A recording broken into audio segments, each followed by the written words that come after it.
부모와 자식 사이는 평생 끊어지지 않는 인연이라지만 결혼한 순간부터 이 관계는 완전히 달라집니다. 부모가 아무리 자식을 사랑해도 그 자식은 이제 배우자와 새로운 가정을 꾸렸습니다. 하지만 여전히 많은 부모들은 자식이 결혼했어도 자신과 모든 것을 공유해야 한다고 착각합니다. 그러다 돌이킬 수 없는 갈등을 불러오고 결국엔 부모와 자식 간의 거리만 멀어지는 결과를 낳습니다. 나는 솔직한 게 좋아. 라며 자식에게 무심코 던지는 말 한마디가 평생 후회할 일이 될 수도 있습니다. 이런 이야기들은 한순간의 실수로 자식의 결혼 생활을 흔들고 나아가 부모와의 관계까지 위태롭게 만들 수 있습니다. 지금부터 결혼한 자식에게 절대 말하면 안 되는 6가지 비밀을 이야기해 보겠습니다. 만약 당신이 이 6가지를 무심코 말해버린다면 그 순간부터 부모와 자식의 관계는 예전 같지 않을 수도 있습니다. 먼저 구독, 좋아요 누르시면 시작하겠습니다. 첫 번째, 부모님의 재산 상황과 분배 계획을 말하는 순간 가족관계는 무너집니다. 부모와 자식 사이는 평생 이어지는 인연이라지만 재산 문제가 개입되는 순간 그 관계는 한순간에 무너질 수 있습니다. 부모가 자식에게 자신의 재산 상황을 공개하거나 누구에게 얼마나 물려줄 것인지 미리 밝히는 것은 생각보다 훨씬 위험한 일입니다. 아무리 가까운 가족이라도 돈이 오가는 순간 갈등이 싹트고 형제 사이에 분란이 생기며 결국 부모와 자식 간의 관계까지 망가질 수 있습니다. 어머니와 단둘이 살던 68세 박 씨는 딸에게 평생 자신을 돌봐준 대가로 아파트를 넘겨주겠다고 말했습니다. 하지만 이 사실을 뒤늦게 알게 된 박 씨의 아들은 충격을 받았습니다. 엄마, 내가 가족을 위해 얼마나 희생했는데 이건 말이 안 돼. 박 씨는 단순히 딸에게 감사한 마음을 표현한 것뿐이었지만 아들의 분노는 걷잡을 수 없이 커졌습니다. 형제 간의 관계는 완전히 틀어졌고 박 씨는 결국 아들마저 잃어버렸습니다. 나는 공평하게 나누려고 했는데 왜 이런 일이 생긴 거지? 부모 입장에서는 나름대로 정당한 이유가 있을지 모르지만 자식 입장에서 부모의 재산은 단순한 금전적 가치가 아니라 가족에 대한 애정과 인정의 의미를 가집니다. 따라서 부모가 자식에게 재산 계획을 미리 이야기하는 순간 그 자식은 자신의 위치를 평가하게 되고 다른 형제들과 비교하며 불만을 갖기 시작합니다. 또한 부모의 재산이 자식 부부에게 알려지면 예상치 못한 문제가 발생할 수도 있습니다. 며느리나 사위가 부모님의 재산을 탐내기 시작하거나 자식이 어차피 나중에 받을 거니까 미리 좀 써도 되겠지라는 생각으로 돈을 허투루 쓰기 시작합니다. 더 나아가 자식이 경제적으로 어려워지면 부모에게 미리 상속해달라는 요청을 할 수도 있습니다. 결혼한 자식에게 부모의 재산 계획을 공개하는 순간 부모 자신이 오히려 불안한 노후를 맞이할 가능성이 커집니다. 그렇다면 어떻게 해야 할까요?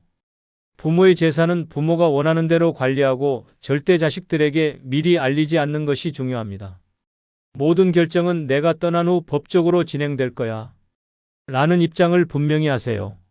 자식이 아무리 궁금해하고 물어보더라도 그건 나중에 알게 될 일이다라고 단호하게 말해야 합니다. 가족이 돈 때문에 갈라지는 비극을 막고 싶다면 재산 계획은 끝까지 부모만의 비밀로 간직하세요. 죽는 순간까지 말하지 않는 것이 자식들을 위한 가장 현명한 선택일 수 있습니다.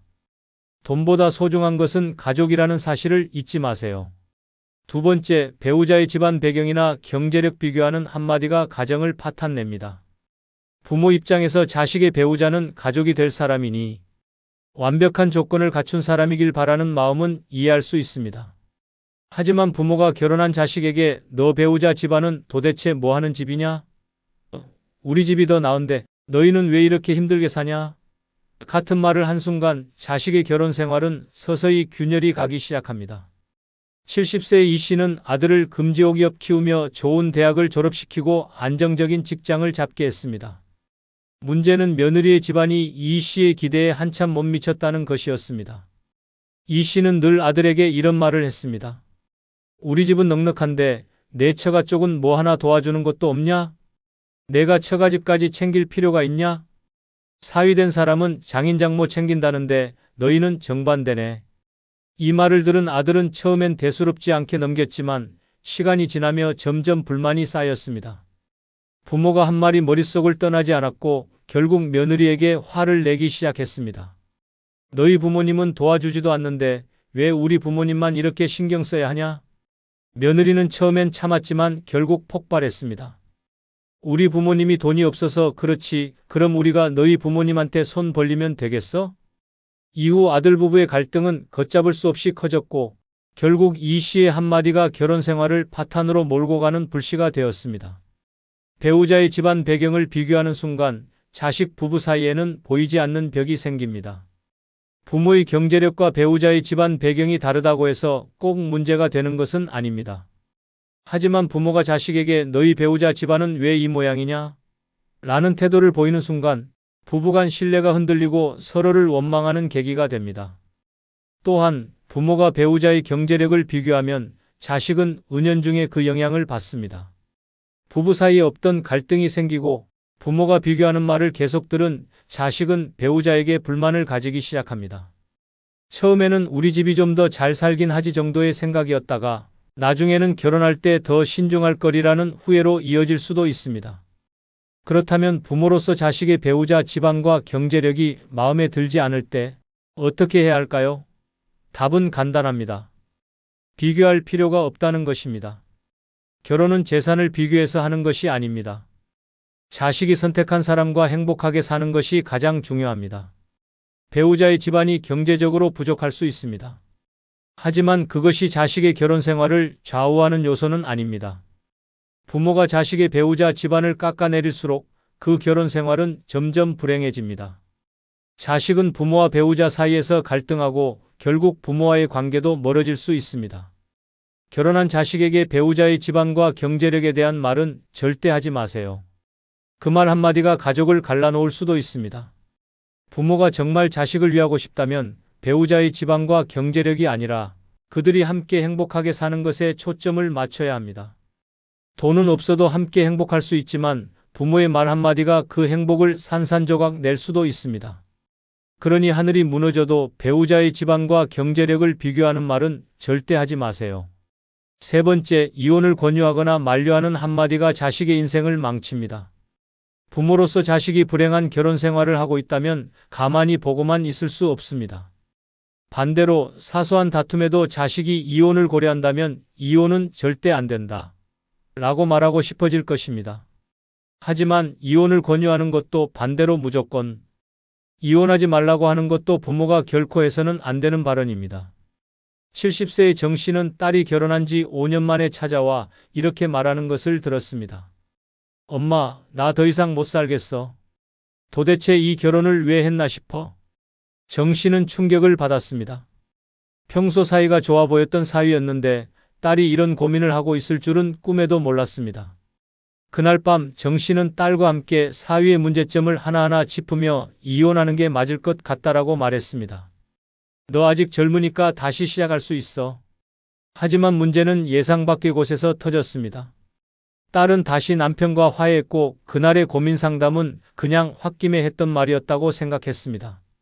그러나 이미 엄마에게 남편의 단점을 다 털어놓은 이상 이제 남편을 대하는 태도가 어색해졌습니다. 남편과 싸울 때마다 엄마 말이 맞았어. 이 결혼은 잘못된 거였어 라는 생각이 떠올랐고 결국 딸은 관계를 회복하지 못했습니다. 이혼을 결심한 것도 아닌데 엄마가 먼저 등을 떠밀어버린 꼴이었습니다. 반대로 결혼 생활이 지옥 같다고 하소연하는 자식에게 이혼은 절대 하면 안 된다라고 말하는 경우도 있습니다. 부모 세대는 이혼을 수치스럽게 여기는 경우가 많아 그래도 참고 살아야 한다라고 조언하는 일이 많습니다. 하지만 이 또한 자식의 인생을 망치는 말입니다. 실제로 68세의 박 씨는 결혼 생활이 힘들다고 상담하는 아들에게 아무리 힘들어도 참고 살아야 한다. 결혼은 그런 거다. 라고 조언했습니다. 하지만 몇 년 후 아들은 심각한 우울증을 겪었고 결국 뒤늦게 이혼을 했지만 그때는 이미 건강과 정신적인 안정 모두 잃어버린 상태였습니다. 차라리 부모님이 그때 나를 응원해줬다면 난 덜 고통스러웠을 텐데 이혼이든 결혼 유지든 그 선택은 부모가 아닌 자식이 해야 합니다. 부모가 자식의 결혼 문제에 지나치게 개입하면 결국 자식은 자기 선택을 하지 못한 채 부모의 결정에 휘둘리게 됩니다. 그리고 시간이 지나 후회할 일이 생겼을 때 결국 그 책임을 부모에게 돌리게 됩니다. 그렇다면 부모는 어떻게 해야 할까요? 결혼 생활이 힘들다고 상담하는 자식에게 이혼해라 혹은 절대 이혼하지 마라가 아니라 내가 어떤 선택을 하든 나는 내 편이다라는 말이 가장 좋은 답변입니다. 자식이 스스로 결정을 내릴 수 있도록 부모는 단순한 조언자가 되어야 합니다. 이혼을 권유하는 것도 무조건 막는 것도 자식 인생을 대신 살아주는 것이 아닙니다. 그 선택의 책임은 자식에게 있습니다. 결혼한 자식에게 절대 해서는 안 되는 말, 이혼해라 혹은 이혼하지 마라, 이 두 가지입니다. 부모는 한 발 뒤에서 지켜봐야 할 때도 있습니다. 결국 자식의 인생을 사는 건 부모가 아니라 자식 자신이니까요. 네 번째, 부모가 자식의 모든 삶을 조종하려고 하는 것은 자식 인생을 망치는 최악의 실수입니다. 부모는 자식을 위해 최선을 다하며 살아왔습니다. 태어나서부터 성장하는 순간까지 부모의 손길이 닿지 않은 곳이 없을 정도로 모든 걸 챙겨줬습니다. 하지만 결혼한 자식에게까지 인생의 모든 결정을 부모가 내려야 한다고 착각하는 순간 자식의 삶은 부모의 소유물이 되어버립니다. 그리고 그 순간부터 부모와 자식의 관계는 서서히 무너져 내리기 시작합니다. 70세의 김 씨는 평생 자식을 위해 헌신하며 살아왔습니다. 아들이 결혼을 하자 김 씨는 이제 며느리까지 가족이 되었으니 이제 자신의 의견이 아들 부부의 삶에도 영향을 미치는 것이 당연하다고 생각했습니다. 김 씨는 아들이 어디에서 집을 사야 하는지, 아이를 언제 가져야 하는지, 심지어 가족 여행까지 부모의 허락을 받고 가야 한다고 생각했습니다. 며느리가 이번 추석은 친정에서 보내려고 합니다. 라고 했을 때 김 씨는 충격을 받았습니다. 어디 감히 친정에서 명절을 보낸다고? 그때부터 김 씨는 아들에게 전화를 걸어 불만을 터뜨리기 시작했습니다. 내가 결혼했다고 해서 내 허락 없이 마음대로 할 수 있다고 생각하지 마라. 아들은 처음엔 조용히 듣고 있었지만 점점 불만이 쌓였습니다. 그리고 결국 이런 말을 했습니다. 엄마, 제발 제 인생 좀 그냥 놔두세요. 이 말을 듣는 순간 김 씨는 세상이 무너지는 것 같았습니다. 내가 널 어떻게 키웠는데 이럴 수가 있냐? 하지만 이미 아들의 마음속엔 부담과 반발심이 가득 차 있었고 결국 김 씨와의 거리는 점점 멀어졌습니다. 부모가 자식의 모든 결정을 대신하려는 순간 자식은 점점 부모로부터 도망치고 싶어집니다. 결혼한 자식은 이제 독립된 가정을 꾸렸고 부모가 아닌 배우자와 함께 삶을 계획해야 합니다.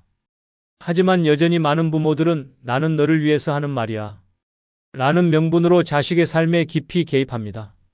내가 어디에 살아야 하는지, 어떻게 돈을 써야 하는지, 언제 부모를 찾아와야 하는지, 아이를 어떻게 키워야 하는지까지 이런 결정들을 부모가 해주는 것이 당연하다고 생각하는 순간 자식은 자신이 부모의 소유물이라는 착각 속에서 살아가게 됩니다. 그리고 어느 순간 견디지 못한 자식이 부모와의 관계를 끊어버리는 경우도 많습니다. 부모의 사랑이 부담으로 변하는 순간 부모는 자식을 사랑하기 때문에 조언하고 싶고 올바른 길로 이끌어주고 싶어 합니다. 하지만 결혼한 자식에게 부모가 모든 결정권을 행사하려 한다면 그것은 사랑이 아니라 통제입니다. 자식이 원하는 삶이 아니라 부모가 원하는 삶을 강요하는 순간 그 관계는 더 이상 가족이 아니라 지배와 복종의 관계가 되어버립니다. 결혼한 자식에게 부모가 해야 할 가장 중요한 역할은 지켜보는 것, 그리고 기다려주는 것입니다. 나는 언제나 내 편이야. 하지만 내 인생은 내가 결정해야 해. 이 말 한마디가 부모와 자식의 관계를 지키는 가장 중요한 열쇠입니다. 부모의 역할은 자식의 인생을 대신 살아주는 것이 아니라 자식이 행복한 삶을 스스로 선택할 수 있도록 믿어주는 것입니다. 자식을 사랑한다면 그들의 삶을 조종하려 하지 말고 그들이 자신의 길을 갈 수 있도록 조용히 응원해 주세요. 그것이 부모가 결혼한 자식에게 해줄 수 있는 가장 큰 사랑입니다.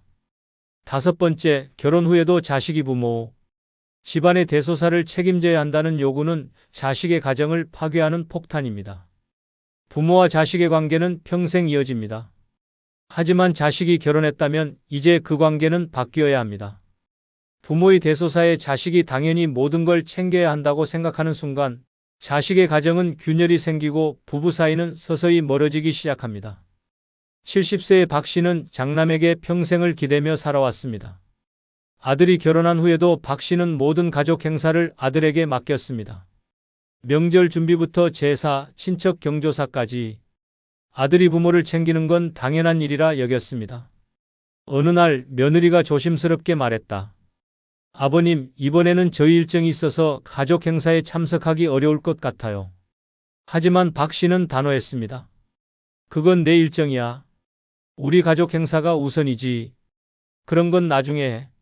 며느리는 더 이상 말하지 않았지만 그날 밤 아들과 심하게 다퉜습니다. 당신 부모님 일이라면 우리는 무조건 다 맞춰야 해. 나한테도 내 가족이 있어. 아들은 한숨을 쉬며 말했다. 우리 집은 원래 이런 문화야. 난 장남이고 부모님을 모셔야 해. 그 순간 며느리는 깨달았습니다. 이 결혼에서 그녀는 우선순위가 아니라는 것. 부모의 대소사에 자식이 신경 쓰는 것은 물론 중요합니다. 하지만 자식이 결혼한 순간 최우선은 자신의 가정이 되어야 합니다. 부모가 여전히 자식을 집안의 중심에 두고 모든 책임을 떠넘긴다면 그 가정은 절대 온전할 수 없습니다. 특히 장남이니까 당연히 해야지. 넌 우리 집의 기둥이야. 같은 말들은 자식의 가정을 흔드는 가장 위험한 말들입니다. 부모가 자식에게 요구하는 순간 자식은 부모와 배우자 사이에서 갈등하기 시작하고 결국 배우자가 소외되며 부부관계에 금이 가게 됩니다. 그렇다면 부모는 어떻게 해야 할까요? 자식이 결혼한 순간 부모의 대소사는 자식의 도움이 아니라 배려로 받아들여야 합니다. 자식이 도울 수 있으면 돕는 것이고 사정이 안 되면 괜찮다. 내 가정이 우선이다. 라고 말할 수 있어야 합니다. 부모가 이렇게 한 발 물러설 때 오히려 자식은 더 적극적으로 부모를 챙기게 됩니다. 부모는 언제나 자식이 결혼 후에도 본가를 중심으로 움직이길 바라지만 그럴수록 자식은 부모와 멀어지게 됩니다. 결혼한 자식에게는 부모의 집안보다 자신의 가정이 먼저라는 사실을 인정해야 합니다. 자식을 붙잡으려고 하면 할수록 자식은 멀어질 뿐입니다. 정말 자식을 위한다면 이제는 부모의 대소사를 스스로 챙기고 자식의 가정을 지켜주는 지혜가 필요합니다. 그것이 부모와 자식이 평생 좋은 관계를 유지하는 길입니다. 6번째, 자식이 자주 찾아오지 않는 것에 대한 불평 한마디가 자식을 멀어지게 만듭니다. 부모는 자식이 결혼한 후에도 예전처럼 자주 찾아와 주길 바랍니다. 결혼했다고 부모는 뒷전이야? 요즘 얼굴 보기가 힘들다. 내가 어릴 때는 그렇게 부모한테 매달리더니 이제는 남편 아내한테만 매달리네. 이런 말이 입에서 절로 나오는 것이 부모의 마음입니다. 하지만 이 한마디가 자식이 부모를 찾지 않게 만드는 결정적인 원인이 될 수도 있습니다. 왜 안 오냐? 는 말이 결국 오지 마라는 말이 된다. 68세의 최 씨는 아들에게 한 달에 한 번은 꼭 집에 들르라고 말했습니다. 하지만 며느리는 직장도 다니고 아이까지 돌봐야 하니 시간이 나지 않았습니다. 아들은 부모님이 서운해할까봐 노력했지만 매번 부모님 댁을 다녀오면 부부싸움이 벌어졌습니다. 어느 날 최 씨는 아들에게 전화를 걸었습니다. 넌 도대체 집에 언제 올 거냐? 아들은 당황하며 대답했습니다. 요즘 좀 바빠서요. 조만간 들를게요. 하지만 최 씨는 불만을 참지 못했습니다. 내가 그렇게 바빠도 내 장인 어른 댁에는 가면서 우리 집에는 못 오냐? 이 말을 들은 아들은 한숨을 쉬었습니다. 매번 부모님 댁에 가면 듣는 말이었습니다. 집을 나설 때마다 부모님의 섭섭한 표정과 다음에는 좀 더 오래 있다 가라. 라는 말이 떠올랐습니다. 결국 아들은 점점 부모님 댁을 찾는 횟수를 줄이기 시작했습니다. 그리고 어느 순간 부모님과의 관계는 예전 같지 않게 되었습니다. 부모는 자식을 사랑하지만 결혼한 자식은 자신의 가정을 우선으로 해야 합니다. 부모와 함께한 시간이 길었던 만큼 배우자와 함께하는 시간이 더 많아질 수밖에 없습니다. 하지만 부모는 그것을 받아들이기 어려워합니다. 우리한테 시간 내는 게 그렇게 어려운 일이냐? 라고 생각하면서 점점 서운함이 쌓이기 시작합니다. 부모가 자식을 자주 보고 싶어 하는 것은 당연한 일입니다. 하지만 그 마음을 강요하면 자식은 점점 부모를 피하게 됩니다. 자식이 찾아왔을 때 반가운 마음보다는 이제야 왔냐? 다음에는 좀 더 자주 와라. 이게 몇 달 만이냐? 같은 말이 먼저 나오면 자식은 점점 부모를 찾는 것이 부담스러워집니다. 부모가 정말 자식이 자주 찾아오길 바란다면 오히려 부담을 덜어주는 말을 해야 합니다. 가령 너희가 바쁜데도 와줘서 고맙다. 멀리서도 잘 지내는 게 부모한테는 제일 큰 선물이야. 시간 될 때 와라. 나는 언제나 여기 있을 테니까.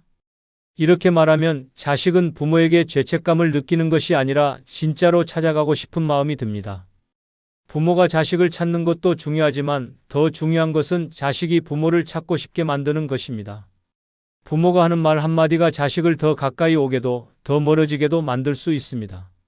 진짜 사랑하는 마음이라면 자식이 오지 않는다고 불평할 것이 아니라 그들의 삶을 존중하고 기다려주는 것이 필요합니다. 부모의 사랑은 왜 안 오냐? 가 아니라 내가 행복하면 됐다. 라는 말 속에 담겨야 합니다. 그럴 때 자식은 부모를 잊지 않고 스스로 찾아오고 싶어지게 됩니다. 부모와 자식 사이는 평생 이어지는 인연이지만 어떤 말은 한번 꺼내면 절대 되돌릴 수 없습니다. 자식이 결혼했다는 것은 이제 독립된 한 가정을 꾸렸다는 뜻입니다. 부모가 모든 것을 공유해야 한다고 생각하는 순간 자식의 삶에 불필요한 부담을 주고 심할 경우 가족 간의 갈등을 초래할 수도 있습니다. 부모가 아무리 자식을 사랑해도 지켜야 할 선은 반드시 있습니다. 특히 위의 6가지는 절대 말해서는 안 되는 금기사항입니다. 나는 그냥 솔직하게 말했을 뿐이야 라고 생각할지 모르지만 그 솔직함이 자식의 삶을 흔들고 관계를 깨뜨릴 수도 있습니다. 자식과 평생 좋은 관계를 유지하고 싶다면 함부로 말하기 전에 한 번 더 생각하세요. 때로는 말하지 않는 것이 더 큰 사랑일 수 있습니다. 마지막으로 구독, 좋아요 부탁드립니다. 아울러 영상에 대한 여러분들의 다양한 경험담과 의견을 댓글에 달아주시면 감사합니다. 그럼 안녕히 계십시오. 이번 영상은 10살 연하와 재혼한 김할머니의 이야기를 들려드리겠습니다. 구독과 좋아요 누르시면 시작하겠습니다. 김할머니는 72세였다. 남편과 사별한 지 10년이 넘었고 자식들은 모두 결혼해 각자의 가정을 꾸렸다. 넓디 넓은 집에 혼자 남겨진 그녀는 처음엔 자유를 만끽했다. 이제는 누구 눈치 볼 것도 없이 내 마음대로 살 수 있겠구나. 하지만 그 자유는 오래가지 않았다. 시간이 지나면서 집안의 정막이 점점 그녀를 짓눌렀다. 아침이면 무거운 몸을 일으켜 허전한 식탁에 앉았다. 찬장엔 식료품이 가득했지만 누구와 나눠 먹을 것도 아니었기에 대충국 한 그릇을 끓여 홀로 밥을 떠넣었다.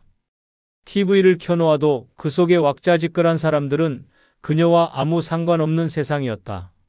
어디라도 나가볼까? 하지만 정작 발길을 옮기려 하면 혼자 가서 뭐하나? 하는 생각이 들었고 결국 다시 집 안으로 돌아와 버렸다. 한때 자식들이 전화라도 자주 했지만 이제는 한 달에 한 번 걸려오는 안부 전화가 전부였다.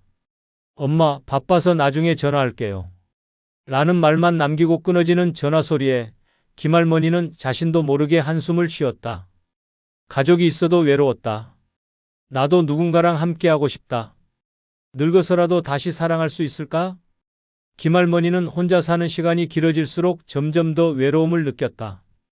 텅 빈 집에서 하루를 보내는 것이 너무 힘들어지자 그녀는 무언가 변화를 주기로 마음먹었다. 그래, 집에만 틀어박혀 있으면 뭐가 달라지겠어? 그렇게 해서 찾은 곳이 구청에서 운영하는 평생학습센터였다. 처음에는 망설였다. 내 나이에 새로운 걸 배운다고 뭐가 달라질까? 하지만 막상 가보니 분위기가 나쁘지 않았다. 다양한 연령대의 사람들이 모여 배우고 서로 이야기를 나누는 모습이 활기찼다. 무엇보다도 악기를 배우는 과정이 있어 그녀의 눈길을 끌었다. 예전부터 음악을 좋아했지만 한 번도 제대로 배워본 적이 없었다. 그렇게 김할머니는 우쿨렐레 과정을 신청했다. 강좌 첫날 낯선 공간에서 어색하게 앉아있던 그녀에게 한 남자가 먼저 말을 걸었다. 안녕하세요. 저도 오늘 처음 왔어요. 목소리는 부드러웠고 미소가 따뜻했다. 62세 정씨, 자신보다 10살이나 어린 남자였다. 그는 다정했고 처음 만난 날부터 그녀를 자연스럽게 배려했다. 우쿨렐레 치는 게 쉽지 않네요. 같이 연습해 볼까요?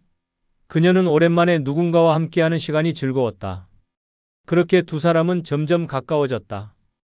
수업이 끝난 뒤에도 같이 차를 마시고 이야기를 나누는 일이 많아졌다. 김할머니는 그가 젊은 나이에도 불구하고 깊은 대화를 나눌 수 있는 사람이라는 점이 마음에 들었다. 그는 자상했고 언제나 그녀를 챙겨주었다. 그와 함께 있을 때면 더 이상 혼자가 아니라는 생각이 들었다. 혹시 우리 남은 인생을 함께 해볼까요? 그가 조심스럽게 말을 꺼냈을 때 김할머니는 망설였다. 하지만 외로운 삶을 견디던 그녀에게 그 말은 마치 구원의 손길처럼 느껴졌다. 김할머니는 정 씨의 제안을 받고 며칠 동안 깊은 고민에 빠졌다. 이 나이에 결혼이라니. 한 번의 결혼을 경험했고 남편과 사별한 이후 혼자 사는 것에 익숙해진 지 오래였다. 하지만 동시에 마음 한쪽에서는 새로운 인생을 시작해보고 싶다는 강렬한 욕망이 피어올랐다. 내가 이 나이에 다시 사랑을 해도 괜찮을까? 밤마다 정 씨와의 추억을 떠올렸다. 우쿨렐레 수업이 끝난 후 함께 먹던 따뜻한 국밥 한 그릇, 공원 벤치에 앉아 손을 맞잡고 나누던 대화, 심지어 그녀가 아프다고 하면 걱정스러운 목소리로 안부를 묻던 모습까지 젊은 날의 설렘과는 다른 어쩌면 더 깊고 애틋한 감정이었다. 마침내 그녀는 결심했다. 그래, 다시 한번 내 삶을 위해 선택해보자. 그렇게 두 사람은 조촐하게 가족들을 모아놓고 재혼 축하 자리를 마련하였다. 성대한 잔치는 없었다. 하지만 작은 꽃다발과 서로를 바라보는 미소만으로도 충분했다. 자식들은 다소 의아해했지만 김할머니는 신경 쓰지 않았다. 이것은 그녀가 선택한 인생이었고 후회 없이 살고 싶었다. 결혼 후 김할머니는 마치 몇십 년 젊어진 듯한 기분이 들었다. 정 씨와 함께하는 하루하루가 설렘과 행복으로 가득했다. 두 사람은 젊은 연인처럼 데이트를 즐겼다. 길거리를 걸을 때도 자연스럽게 손을 잡았고 벤치에 앉아 서로에게 기대어 하늘을 바라보는 시간이 많아졌다. 시장에 가면 서로 장난을 치며 웃었고 카페에 가서 나란히 앉아 커피를 마시며 손끝으로 서로를 쓰다듬기도 했다. 당신은 정말 예뻐요. 정 씨가 다정한 목소리로 속삭일 때마다 김할머니는 심장이 두근거리는 기분을 느꼈다. 젊은 시절 처음 사랑을 하던 그때의 감정이 다시 되살아난 것 같았다. 밤이 되면 그들의 사랑은 더욱 깊어졌다. 조용한 방 안에서 서로의 온기를 느끼며 나이와 상관없이 여전히 설레는 감정을 나눴다. 깊어진 밤 서로를 바라보며 나누는 작은 속삭임과 포근한 포옹은 김할머니에게 세상에서 가장 따뜻한 위로였고 매일 기다려지는 시간이었다. 그렇게 재혼 초기는 달콤했다. 그녀는 마치 인생의 재임하기 시작된 것처럼 하루하루를 기대하며 살았다. 김할머니는 재혼 후 마치 몇십 년은 젊어진 기분이었다. 정 씨와 함께하는 시간이 너무나도 즐거웠다. 내가 이 나이에 다시 이런 설렘을 느끼게 될 줄이야. 손을 맞잡고 공원을 거닐며 웃고 시장에서 장을 보며 서로 먹고 싶은 음식을 고르고 카페에 앉아 커피를 마시며 속삭이듯 대화를 나누는 순간순간이 너무나 행복했다. 하지만 이 모든 것이 겉으로만 보이는 환상이었다는 것을 김할머니는 아직 몰랐다. 정 씨는 다정한 남편이었다. 그렇게 6개월이 빠르게 흘렀다. 그 후 정 씨는 이상하게도 경제적인 이야기를 할 때면 태도가 애매해졌다. 요즘 생활비가 좀 빠듯하네. 당신은 연금 받지? 그는 은근히 김할머니의 돈에 대해 궁금해했다. 김할머니는 그저 가벼운 관심이라 생각했다. 하지만 정 씨는 말끝마다 나도 나이 들어가는데 작은 가게라도 해볼까? 당신이랑 함께하는 미래를 위해 뭔가 준비해야 하지 않겠어? 같은 말을 흘리기 시작했다. 처음에는 그저 부부 사이에서 나눌 수 있는 평범한 대화라 여겼다. 하지만 시간이 지나면서 그는 점점 더 구체적으로 돈을 요구했다. 내 친구가 좋은 투자처를 알고 있는데 조금만 보태주면 금방 불릴 수 있대. 내가 가게 하나만 차리면 우리가 더 여유롭게 살 수 있어. 김할머니는 당황스러웠다. 그동안 돈에 대해 한마디도 하지 않던 사람이었다. 이렇게까지 적극적으로 돈 이야기를 하던 사람이었나? 불길한 기분이 들었지만 그래도 남편이니까 도와주는 것이 맞다고 생각했다. 그녀는 얼마간의 돈을 건넸다. 그래, 이 사람도 나와 함께 편안한 노후를 꿈꾸고 있겠지. 하지만 그때는 몰랐다. 그것이 악몽의 시작이 될 줄은. 정 씨는 돈을 받은 후 점점 더 대담해졌다. 생활비를 부담하는 대신 김할머니에게 이것저것 사달라고 요구하기 시작했다. 옷이 낡았다며 새 옷을 사야 한다고 했고 휴대폰이 오래됐다며 최신 모델로 바꿔야 한다고 했다. 김할머니는 그가 행복해하는 모습이 좋아서 다 들어주었다. 그러던 어느 날 그녀는 우연히 정 씨가 통화하는 소리를 듣게 되었다. 그래, 그건 다음 주에 줄게. 이번엔 확실히 들어올 거야. 그 순간 김할머니의 등골이 서늘해졌다. 그의 목소리는 간절하고 조급했다. 그리고 다음 순간 그녀는 더 충격적인 장면을 목격했다. 정 씨가 전화를 끊고 지갑에서 그녀가 준 돈을 꺼내더니 사진을 찍어 누군가에게 전송하고 있었다. 이 돈은 도대체 누구에게 가는 거지? 김할머니는 불안한 예감에 휩싸였다. 재혼한 후 처음으로 그녀는 눈앞에 있는 남자가 과연 자신이 사랑했던 그 사람이 맞는지 의심하기 시작했다. 김할머니는 정 씨를 믿고 살았다. 그래, 다 부부란 게 서로 의지하며 사는 거지. 하지만 시간이 지나면서 이상한 기운이 감돌았다. 정 씨는 결혼 초반에 다정하고 자상한 모습이 점점 사라지고 있었다. 생활비를 마련한다면서도 막상 김할머니가 장을 보거나 가정일을 할 때는 전혀 도움을 주지 않았다. 돈 이야기를 할 때마다 미묘한 태도를 보였고, 카페에서 커피 한 잔을 사더라도 그녀가 먼저 지갑을 열기를 기다리는 듯한 행동을 보였다. 설마 내가 너무 예민한 걸까? 김할머니는 자신의 생각을 부정했다. 사랑하는 사람이었고 함께하기로 결심한 사람이었다. 하지만 그녀의 불안감은 시간이 지날수록 커져만 갔다. 그러던 어느 날 결정적인 단서를 발견했다. 그날도 정 씨는 김할머니에게 친구 만나고 오겠다며 외출했다.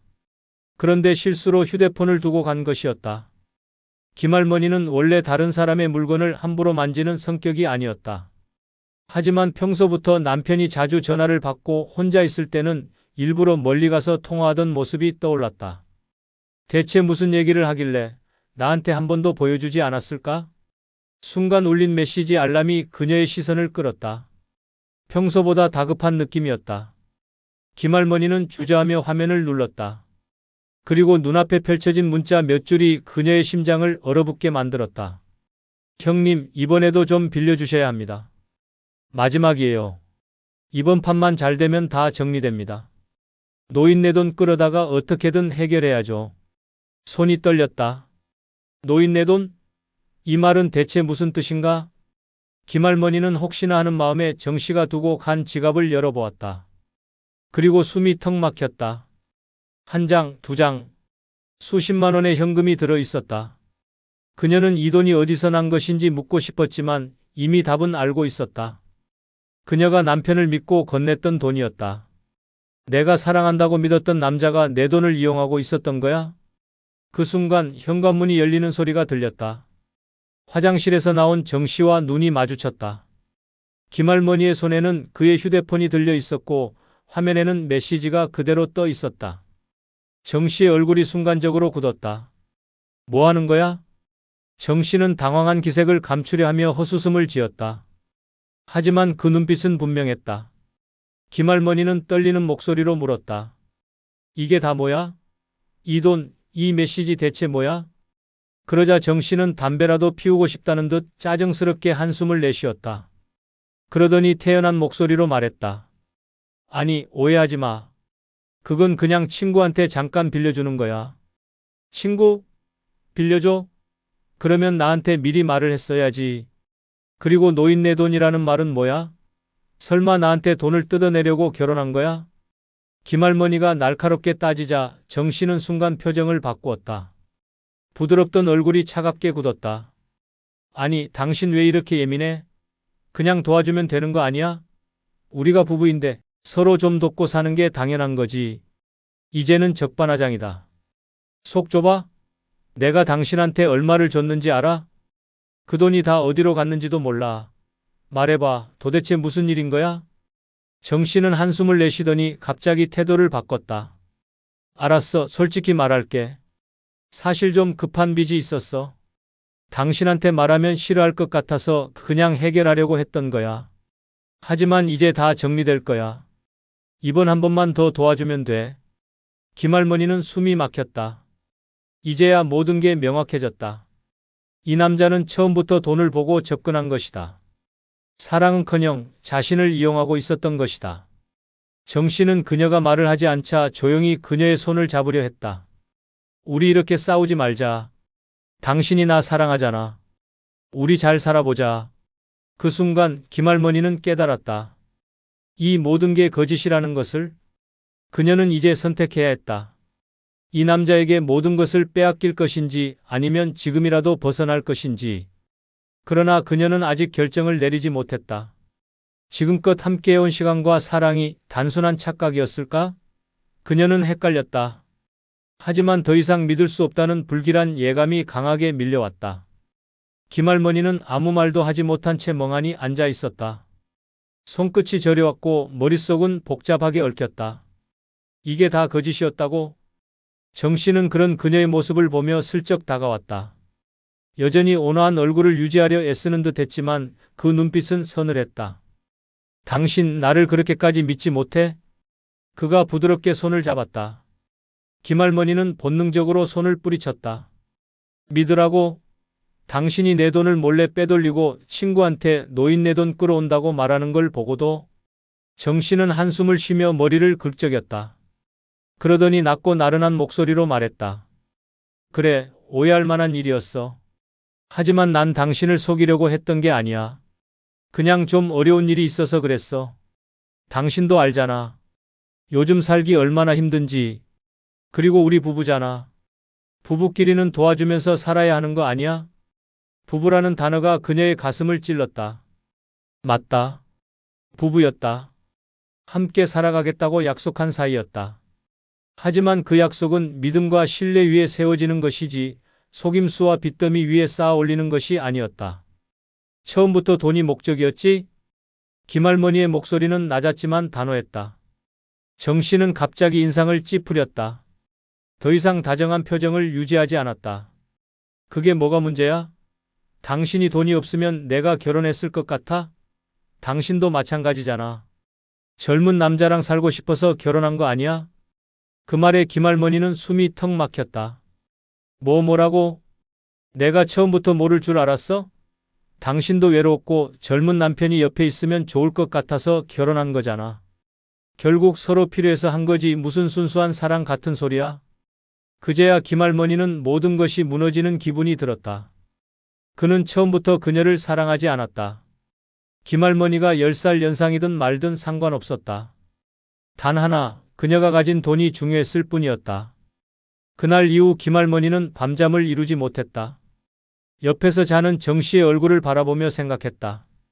이 사람을 믿을 수 있을까? 나는 이 결혼을 유지할 수 있을까? 그러나 시간이 지나면서 정 씨는 더욱 적나라하게 본색을 드러냈다. 더 이상 다정한 말도 없었다. 김할머니가 생활비를 주지 않으면 정 씨는 화를 냈고 돈을 주면 잠시 다정해졌다. 이 관계는 사랑이 아니라 거래였다. 그러던 어느 날 김할머니는 결정적인 장면을 목격했다. 정 씨는 퇴근 후 피곤하다며 곧장 방으로 들어갔다. 김할머니는 평소와 같이 조용히 집안일을 정리하다가 화장실에 두고 간 그의 휴대폰을 보게 되었다. 그리고 그 속에는 그녀가 절대로 몰랐어야 했던 진실이 담겨 있었다. 형님, 이번에도 좀만 더 보내줘. 아, 걱정 마요. 아직은 들키지 않았어요.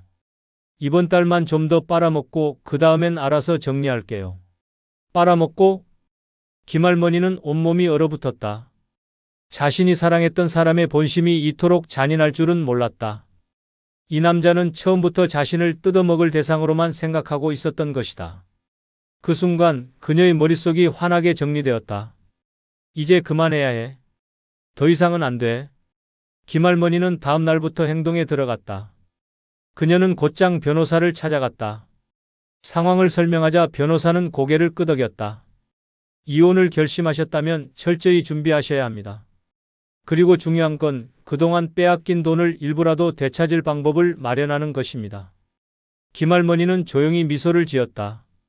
그녀는 이미 결심을 마쳤다. 이제 더는 속지 않는다. 김할머니는 그날 밤 다시는 예전처럼 잠들 수 없었다. 옆에서 자고 있는 정 씨의 얼굴을 보며 온몸이 떨렸다. 이 남자는 처음부터 날 사랑한 적이 없었다. 그저 돈을 빨아먹기 위한 존재. 자신을 노인네라고 부르며 남몰래 조롱했던 남편. 사랑이라는 가면을 쓰고 천천히 그녀의 삶을 집어삼키려 했던 거머리 같은 존재. 이제 더는 참을 수 없었다. 이제는 내가 게임을 주도할 차례다. 다음 날 김할머니는 변호사를 만났다. 이혼하고 싶어요. 그리고 제 돈 다시 찾을 방법이 있나요? 변호사는 그녀의 이야기를 차분히 들으며 서류를 정리했다. 당연히 가능합니다. 결혼 후 재산을 정리하고 법적으로 대응하면 됩니다. 김할머니는 눈을 감았다. 그리고 마지막 결정을 내렸다. 집으로 돌아와서도 태연한 척 행동했다. 여전히 남편의 밥을 차려주고 평소처럼 따뜻한 말도 건넸다. 정 씨는 여전히 그녀가 아무것도 모른다고 생각하고 있었다. 바보 같은 노인네가 내 속을 알 리 없지. 라고 믿고 있었겠지. 그러나 김할머니는 다 계획이 있었다. 그날 저녁 정 씨는 늦은 시간까지 밖에서 시간을 보내다 술에 취한 채 집으로 들어왔다. 문을 열고 들어오는 그의 얼굴을 보고도 김할머니는 아무 말도 하지 않았다. 그리고 그가 완전히 방심한 순간 그녀의 반격이 시작되었다. 다음 날 아침 김할머니는 은행을 찾아갔다. 그녀는 변호사의 조언대로 모든 계좌를 점검하고 남편이 몰래 사용하고 있는 돈의 흐름을 파악했다. 그리고 곧장 계좌를 정리했다. 그리고 결정적인 순간이 찾아왔다. 그날 밤 김할머니는 정 씨와 마주 앉았다. 여느 때처럼 상을 차리고 차분하게 말했다. 우리 그동안 많이 사랑했다고 생각했어. 정 씨는 술을 한 잔 마시며 여유롭게 웃었다. 왜 그래, 갑자기? 김할머니는 조용히 미소 지었다. 그리고 폭탄을 던졌다. 이제 끝낼 때가 된 것 같아. 당신한테 줄 돈은 이제 없어. 그 말이 떨어지자 정 씨의 표정이 싸늘하게 변했다. 뭐? 내가 바보처럼 보였겠지? 하지만 다 알고 있었어. 내 돈을 어떻게 쓰고 있었는지도, 나를 어떻게 속였는지도. 변호사도 만났어. 그리고 이제 우리가 함께할 이유는 없어. 정 씨는 얼굴을 일그러뜨리며 소리쳤다. 당신 지금 무슨 소리 하는 거야? 우리가 부부라는 걸 잊었어? 부부? 그건 내가 당신을 믿을 때나 가능한 이야기지. 당신이 날 속이는 순간 그 관계는 끝난 거야. 김할머니는 당당하게 그를 바라보며 이혼 서류를 내밀었다. 이제 그만 정리하자. 내 돈, 내 인생, 더는 당신한테 빼앗기지 않아. 정 씨는 그제야 자신이 완전히 궁지에 몰렸다는 걸 깨달았다. 며칠 후 김할머니는 법원의 판결을 받았다. 이혼이 성립되었으며 남편에게 건넸던 일부 금액도 반환받게 되었다. 모든 것이 끝나고 그녀는 조용히 커피 한 잔을 들고 창가에 앉았다. 창밖에는 햇살이 따뜻하게 내리쬐고 있었다. 그녀는 조용히 중얼거렸다. 이제 진짜 자유다. 정 씨와의 끔찍한 결혼 생활은 끝이 났다. 하지만 그녀의 인생은 이제 다시 시작이었다. 더 이상 속지 않고 더 이상 이용당하지 않고 오직 나 자신을 위한 삶을 살아갈 것이다. 비록 정 씨에게 돈을 일부 뜯기긴 했지만 그녀에게는 매달 나오는 연금이 있었다. 결혼 전부터 착실하게 준비했던 노후 자금 덕분에 혼자 사는데 아무런 지장이 없었다. 오히려 불필요한 사람에게 돈을 빼앗길 일 없이 오롯이 자신의 삶을 위해 사용할 수 있는 자유가 생겼다. 혼자가 되었지만 더 이상 외롭지 않았다. 이제부터는 내가 내 인생의 주인이다. 이상으로 오늘 영상을 마칩니다. 구독, 좋아요 해주시면 다음에도 유익한 영상으로 찾아뵙겠습니다. 늘 건강하시기 바랍니다. 이제 나이도 있으니 조용히 살아야지. 다들 그렇게 늙어가는 거 아니야? 이런 말들 익숙하지 않습니까? 하지만 60세 이후의 인생은 끝이 아니라 새로운 시작입니다. 오히려 이때부터 어떻게 사느냐에 따라 앞으로 20년, 30년이 완전히 달라집니다.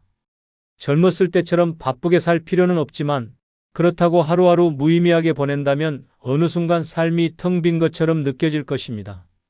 지금이야말로 내 인생의 황금기로 만들 기회입니다. 아무런 준비 없이 그냥 나이만 먹으면 결국 무료한 하루와 끝없는 후회만 남습니다. 하지만 조금만 다르게 생각하고 행동하면 60세 이후의 삶은 누구보다 빛날 수 있습니다. 지금부터 가장 빛나는 노년을 위해 절대 놓쳐서는 안 될 6가지 방법을 알려드리겠습니다. 지금 이 순간 당신의 인생이 새롭게 시작됩니다. 먼저 구독, 좋아요 버튼을 눌러주세요. 첫 번째 방법은 건강이 최우선이다. 매일 몸을 움직여라입니다.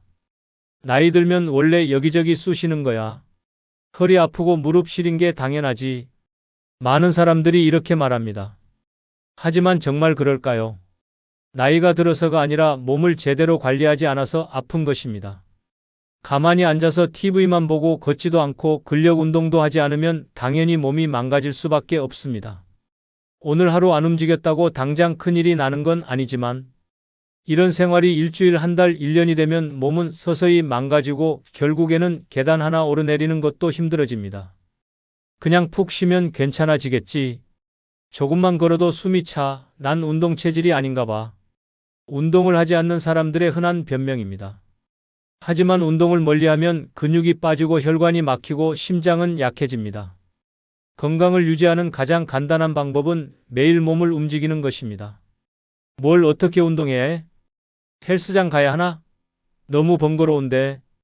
운동을 어렵게 생각할 필요 없습니다. 가장 쉬운 운동이 최고의 운동입니다. 아침에 일어나서 가벼운 스트레칭을 하고 하루 30분 이상 걷는 것만으로도 건강에 큰 변화를 가져올 수 있습니다. TV를 볼 때 가만히 앉아있지 말고 발뒤꿈치를 들었다 놨다 하면서 혈액순환을 도와주고 엘리베이터 대신 계단을 이용하는 것만으로도 심폐기능을 향상시킬 수 있습니다. 그거 몇 번 하다가 말게 되던데? 그렇습니다. 운동은 하루 이틀 하는 것이 아니라 습관이 되어야 합니다. 하루 이틀 하고 그만두면 아무 소용이 없습니다. 하지만 꾸준히 하면 혈압이 낮아지고 당뇨 위험이 줄어들며 치매 예방 효과까지 기대할 수 있습니다. 매일 30분이면 됩니다. 하지만 이 30분을 소홀히 하면 건강한 30년이 사라질 수도 있습니다. 그래도 나이 들면 다들 이렇게 아픈 거 아니야? 아닙니다. 건강을 유지하는 사람들은 나이가 들어도 활기차게 생활합니다. 하지만 몸을 돌보지 않은 사람들은 아파서 병원 신세를 지고 스스로 움직이지도 못하는 삶을 살게 됩니다. 몸이 건강해야 원하는 것을 할 수 있습니다. 70세, 80세가 되어 침대에 누워 운동 좀 할 걸 하고 후회해봐야 소용없습니다. 운동이 귀찮긴 한데 그래도 해봐야겠네. 그렇습니다. 지금 당장 시작해야 합니다. 걷고 스트레칭하고 근력 운동을 하면서 몸을 관리해야 합니다. 운동을 하면 근육이 살아나고 기분이 상쾌해지며 활력이 넘치는 삶을 살 수 있습니다. 건강한 몸이 있어야 인생도 빛이 납니다. 몸이 움직이는 한 인생도 움직입니다. 내일이 아니라 오늘부터 시작해야 합니다. 두 번째 방법은 배우는 것을 멈추지 마라. 두뇌를 항상 깨워두어야 한다입니다. 60세가 넘으면 많은 사람들이 배우는 것을 포기합니다. 이 나이에 새로운 걸 배워서 어디에 쓰겠어? 내 머리는 이제 굳었어. 아무리 해도 안 들어와라고 말하며 스스로를 한계에 가둡니다. 하지만 배움을 멈추는 순간 두뇌도 멈추고 인생도 정체됩니다. 매일 똑같은 생활 패턴을 반복하다 보면 뇌는 점점 기능을 잃고 활력을 잃어버립니다. 머리를 쓰지 않으면 기억력은 급격히 저하되고 치매 위험은 높아지며 삶 자체가 무기력해집니다. 나이 들면 건망증 생기는 게 당연한 거지라며 스스로를 위안하는 사람들이 많지만 사실 기억력 감퇴는 나이 때문이 아니라 두뇌를 사용하지 않기 때문입니다. 같은 일만 반복하는 생활 속에서 뇌는 점점 기능을 멈추고 익숙함 속에서 천천히 쇠퇴해 갑니다. 결국 남는 것은 늘어가는 건망증과 세상과 단절된 삶뿐입니다.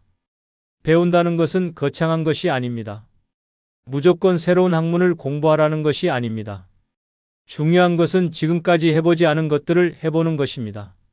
새로운 언어를 배우거나 악기 연주를 시도하는 것도 좋고 그림을 그리거나 새로운 장르의 책을 읽는 것도 뇌를 깨우는 방법입니다.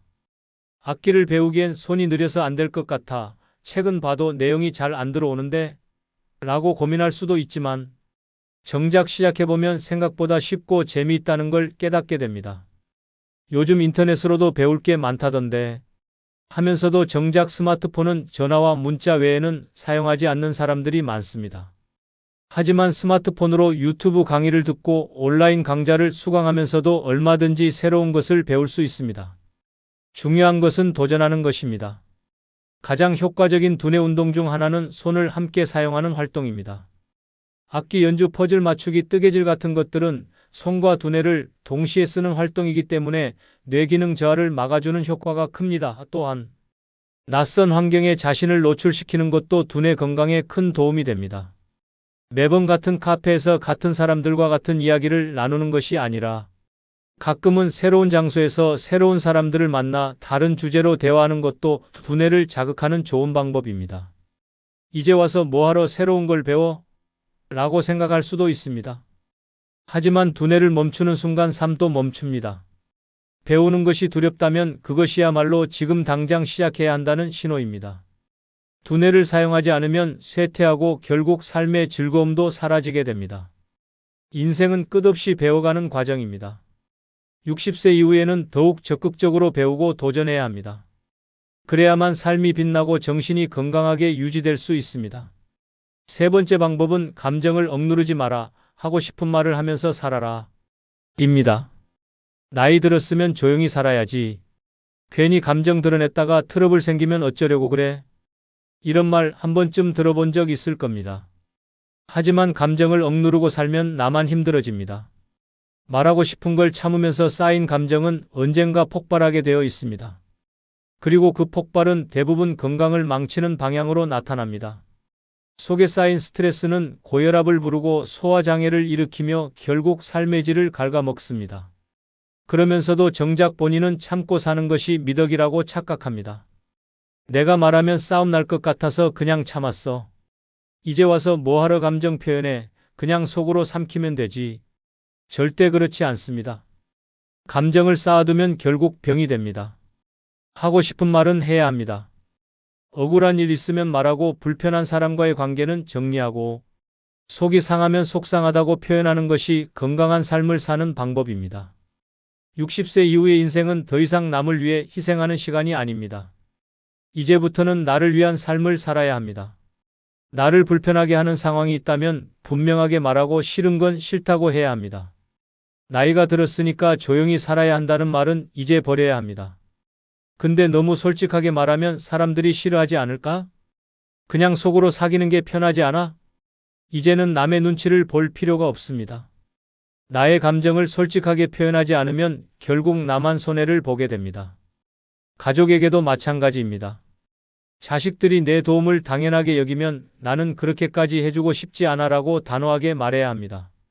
친구가 부담스러운 부탁을 하면 미안하지만 나도 내 생활이 중요해라고 거절해야 합니다. 불편한 상황을 계속 받아들이면 나만 지칩니다. 그렇게 하면 관계가 틀어지지 않을까? 정말 나를 소중하게 여기는 사람이라면 나의 감정을 이해하고 존중해 줄 것입니다. 그렇지 않은 사람이라면 관계가 끊어지는 것이 오히려 나에게 더 이득입니다. 결국 진짜 소중한 인연만 남게 됩니다. 60세 이후의 삶은 더 이상 남의 기대에 맞춰 살 이유가 없는 시간입니다. 감정을 억누르며 살지 마세요. 하고 싶은 말을 하며 솔직하게 살아야 합니다. 그래야 건강도 지킬 수 있고 마음도 편안해집니다. 하고 싶은 말은 하고 싫은 것은 거절하고 원하는 것은 당당하게 요구하세요. 그래야 후회 없는 인생을 살 수 있습니다. 네 번째 방법은 외모를 가꾸는 것을 포기하지 마라. 단정함은 자신감을 만든다입니다. 이 나이에 무슨 꾸밈이야? 다 늙었는데 옷 좀 대충 입고 다녀도 되잖아. 이런 말 한 번쯤 해본 적 있습니까? 하지만 이 나이가 됐으니 더 가꿔야 합니다. 외모를 신경 쓰는 것은 남들에게 잘 보이기 위해서가 아니라 나 자신을 위해서 하는 일입니다. 옷차림이 흐트러지고 머리가 흥크러지고 피부 관리가 소홀해지면 자신감도 함께 무너집니다. 거울을 볼 때마다 나이 들었구나라는 생각이 깊어지고 그 생각이 계속 반복되면 결국 외출도 줄어들고 사람을 만나는 것도 귀찮아지며 인생 자체가 초라해집니다. 아유, 이제 뭐 꾸미면 어디 가나. 이제 와서 화장해봤자 누가 봐준다고. 하지만 거울 속의 모습이 단정할수록 기분도 달라집니다. 외출을 할 때 평소보다 신경 써서 옷을 입어보세요. 얼굴에 가볍게 화장을 하고 머리를 정리한 후 거울을 보면 스스로 괜찮다는 생각이 들 것입니다. 이런 사소한 변화가 하루의 기분을 바꾸고 그 하루가 쌓여 결국 삶의 태도를 바꿉니다. 그래도 주변에서 이상하게 보지 않을까? 나이 들어서 너무 꾸미면 오히려 웃긴 거 아닌가? 절대 그렇지 않습니다. 깔끔한 외모와 단정한 스타일은 나이에 상관없이 사람을 돋보이게 만듭니다. 요란하게 치장할 필요는 없습니다. 하지만 최소한의 관리만 해도 인상이 달라지고 사람들의 대우도 달라집니다. 같은 옷이라도 다림질해서 입고 깨끗한 신발을 신는 것만으로도 분위기가 달라집니다. 에이, 다 귀찮아. 그냥 있는 대로 살래. 이런 생각이 드는 순간 늙어가는 속도가 빨라집니다. 외모를 가꾸는 것은 단순한 치장이 아닙니다. 내가 나를 어떻게 대하는지 보여주는 태도입니다. 나를 소중하게 생각하고 신경 쓰면 주변 사람들도 나를 그렇게 대합니다. 외모를 포기하면 자존감이 떨어지고 자존감이 떨어지면 삶 전체가 무너집니다. 이제 와서 가꾼다고 뭐가 달라지겠어? 달라집니다. 하루하루 거울을 보며 오늘도 괜찮다고 느끼는 순간 삶의 태도가 바뀌고 자신감이 생깁니다. 사람을 만날 때도 더 당당해지고 밖으로 나가는 일이 즐거워집니다. 결국 외모를 가꾸는 것은 자신을 가꾸는 일입니다. 나를 위해서 깨끗하고 단정한 모습을 유지하세요.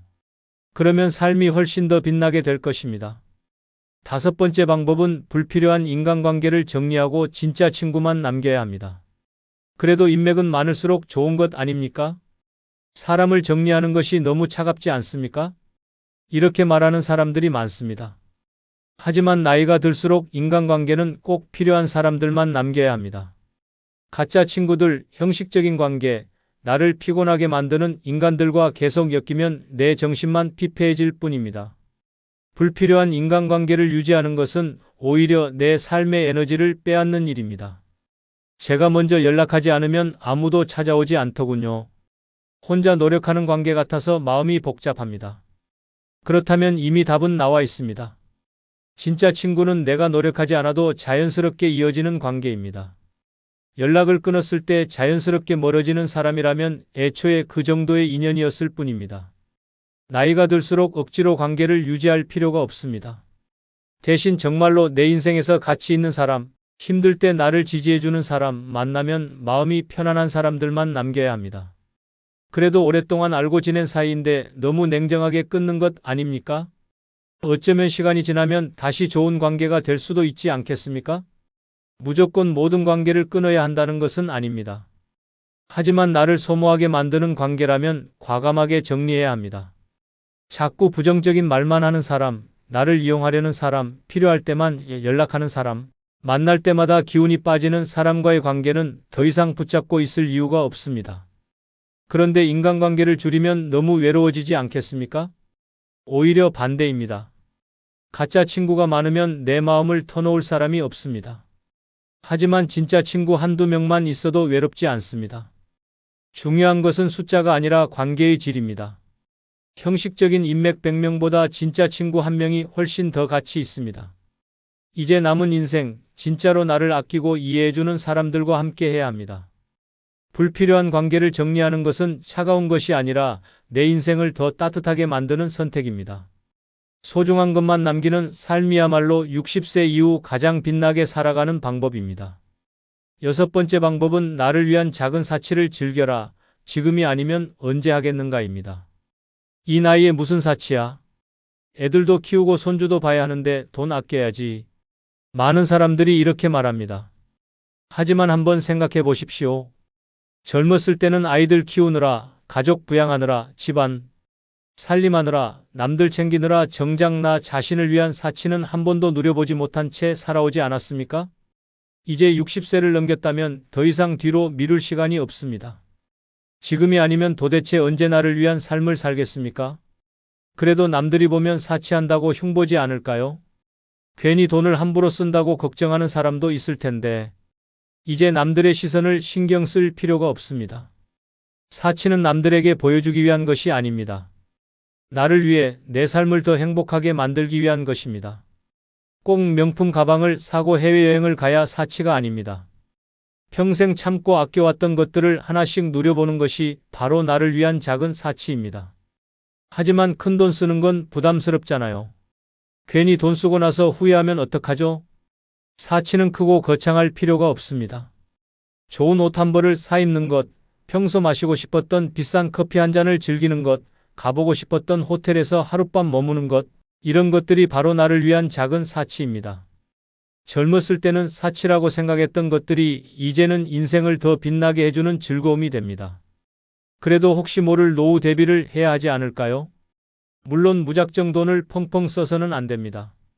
하지만 살아있는 동안 나 자신에게 한 번도 투자하지 않는 것이야말로 더 큰 낭비입니다. 아끼고 아끼다가 결국 병원비로 다 써버리는 것이 더 억울하지 않겠습니까? 지금 건강할 때, 지금 걸어 다닐 수 있을 때, 지금 맛있는 걸 먹을 수 있을 때 삶의 작은 기쁨을 누려야 합니다. 60세 이후의 인생은 더 이상 참으며 사는 시간이 아닙니다. 그동안 참고 살아온 시간을 보상받아야 할 때입니다. 남이 아니라 나 자신을 위해 투자해야 합니다. 나를 위한 작은 사치가 결국 나를 행복하게 만들고 그 행복이 오래도록 빛나는 인생을 만들어줍니다. 지금이 아니면 절대 다시 오지 않을 시간입니다. 이제 당신을 위한 삶을 시작하십시오. 지금 와서 뭘 바꿀 수 있겠어? 늙으면 다 똑같아지는 거 아니야? 절대 그렇지 않습니다. 어떻게 살아가느냐에 따라 당신의 60대, 70대, 80대는 완전히 달라집니다. 늙는 것은 선택할 수 없지만 어떤 모습으로 나이 들어갈지는 오직 나에게 달려 있습니다. 이제 더 이상 남을 위해 참고 희생하는 삶을 살 필요가 없습니다. 내가 나를 위해 살 때 진짜 행복이 시작됩니다. 몸을 움직이고 새로운 것을 배우고 진짜 친구를 남기고 나를 위해 사치하고 당당하게 나만의 인생을 살아가십시오. 그래야 후회 없는 노년이 됩니다. 이제 60세 이후의 삶은 오래 사는 것이 아니라 찬란하게 살아가는 것입니다. 더 이상 남 눈치 보지 말고 나 자신을 위해 가장 빛나는 삶을 선택하십시오. 지금부터 당신의 인생은 더 눈부시게 펼쳐질 것입니다. 끝으로 구독, 좋아요 해주시면 더 재미있는 영상으로 찾아뵙겠습니다. 감사합니다. 노년에 이르러도 용서해야 한다는 강박에 사로잡히는 사람들이 많습니다. 이제 늙었으니 화해하고 가야지. 하지만 정말 그래야만 할까요? 오랜 세월 동안 당신을 힘들게 했던 사람들과 기어코 화해를 해야만 후회 없는 삶이 되는 걸까요? 아닙니다. 잘못한 사람이 사과도 없이 뻔뻔하게 살아가는데 왜 상처받은 사람이 먼저 손을 내밀어야 합니까? 가끔은 용서보다 냉정한 단절이 더 건강한 선택입니다. 노년에는 더 이상 감정 소모할 시간이 없습니다. 어쩔 수 없이 얼굴을 봐야 한다면 차갑게 선을 긋고 무관심으로 대응하면 됩니다. 그 사람이 잘 사는지 후회하는지 신경 쓰지 말고 오직 나의 행복만을 위해 살아야 합니다. 과거에 상처를 준 사람과 억지로 풀지 않아도 충분히 행복하게 살 수 있습니다. 이제는 무작정 용서하라는 말 대신 상처 준 사람을 현명하게 대처하는 법을 알아야 합니다. 지금부터 화해 없이도 속 시원하게 사는 6가지 방법을 알려드리겠습니다. 구독, 좋아요 누르시면 시작하겠습니다. 첫 번째, 복수를 꿈꾸지 않고 무관심으로 대응하는 것이 가장 강력한 복수입니다. 누군가에게 상처를 받고 나면 복수하고 싶은 마음이 드는 것은 자연스러운 감정입니다. 언젠가 똑같이 당하게 될 거야. 내가 당한 만큼 돌려줘야 속이 풀리지. 이런 생각을 하며 분노를 가슴속에 품고 사는 사람들이 많습니다. 하지만 현실은 어떻습니까? 그 사람이 벌을 받았든 받지 않았든 결국 가장 고통받는 사람은 그 상처를 계속 곱씹고 사는 본인입니다. 복수는 강한 사람이 하는 것이 아닙니다. 정말 강한 사람은 무관심으로 대응하는 사람입니다.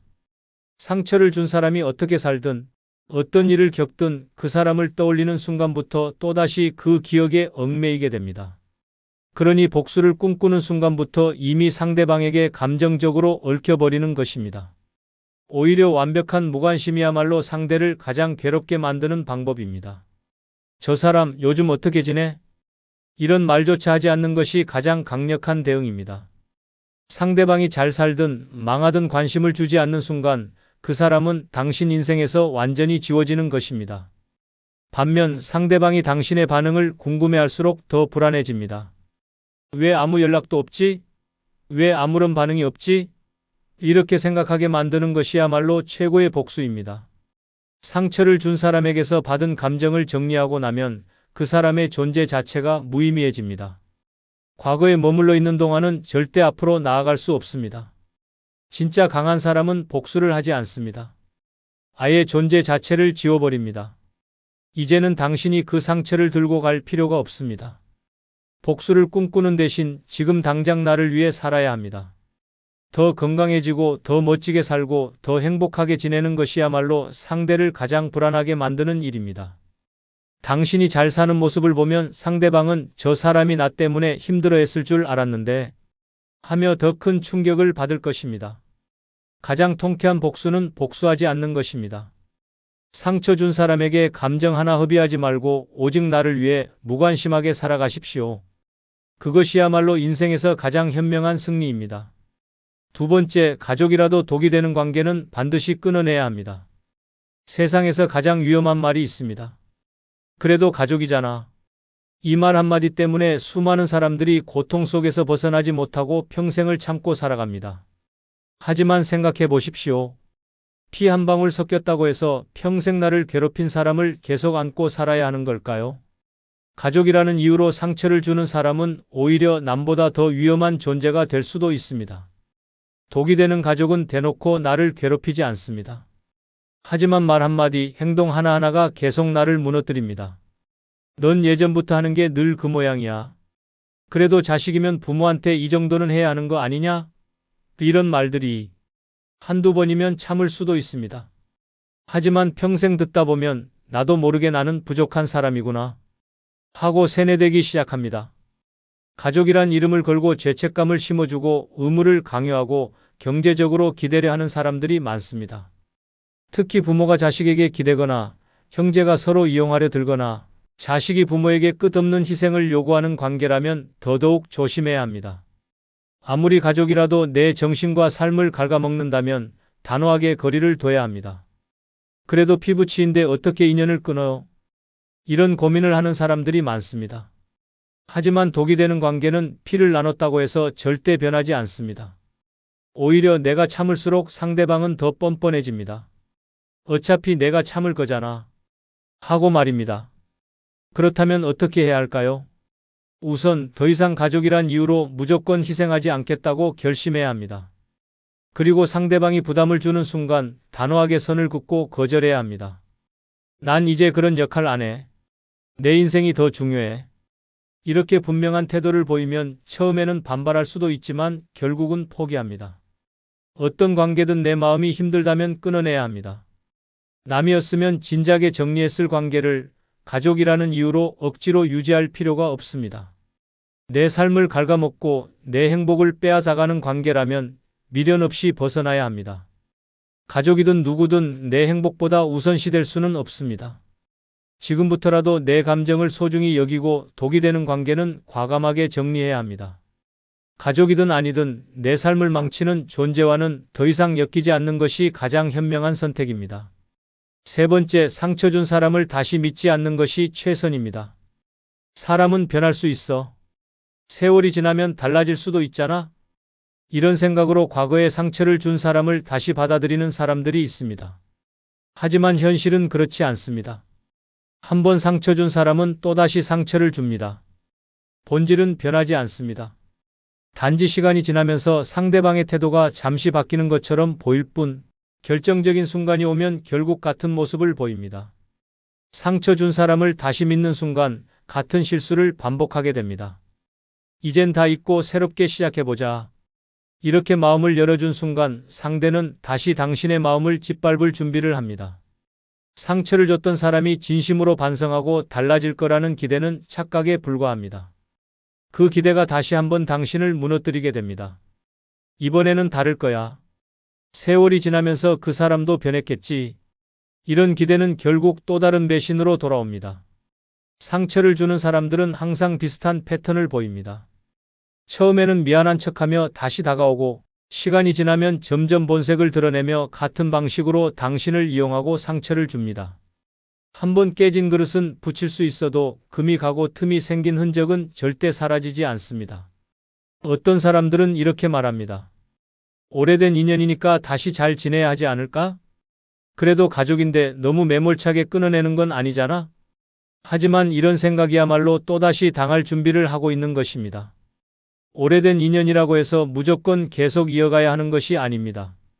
가족이라고 해서 무조건 믿어야 하는 것도 아닙니다. 중요한 것은 나를 얼마나 소중하게 여기느냐입니다. 상처 준 사람을 다시 믿지 않는 것은 복수가 아닙니다. 오히려 나를 보호하는 가장 확실한 방법입니다. 상대를 다시 믿는 순간 또다시 이용당하고 또다시 상처받게 됩니다. 같은 실수를 반복하지 않기 위해서는 한번 신뢰가 깨진 사람과는 다시 엮이지 않는 것이 정답입니다.